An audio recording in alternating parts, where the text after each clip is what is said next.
Ebyo tubitadde ku bbali mu nkambi ya Uganda Cranes ebula lunaku lwa nkya lwokka Uganda Cranes etunkera eggwanga erya Niger mu mpaka ez'okusunsulamu amawanga aganaakiika mu za Africa Cup of Nations mu ggwanga erya Ivory Coast anaazanyibwa okuva ennaku z'omwezi 13 January okutuusa 11 February omwaka 2024.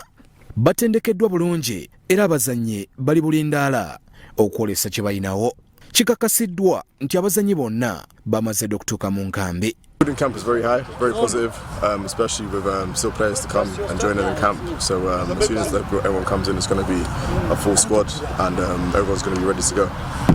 Embereri mu kampu nungi nnyo buli omu ali focused, buli omu ayagala buwanguzi. Era ffe ng'abazannyi tuli determined okulaba nga tulwanira eggwanga lyaffe kubanga twagala okuddamu okusanyusa abawagizi baffe si kyekyo wama. Okay.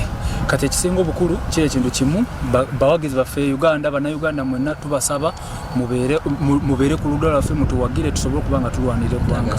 Twetaaga support yammwe yokka just nibo tubanga tetubalaba naye tujja kumanya nti muli naffe.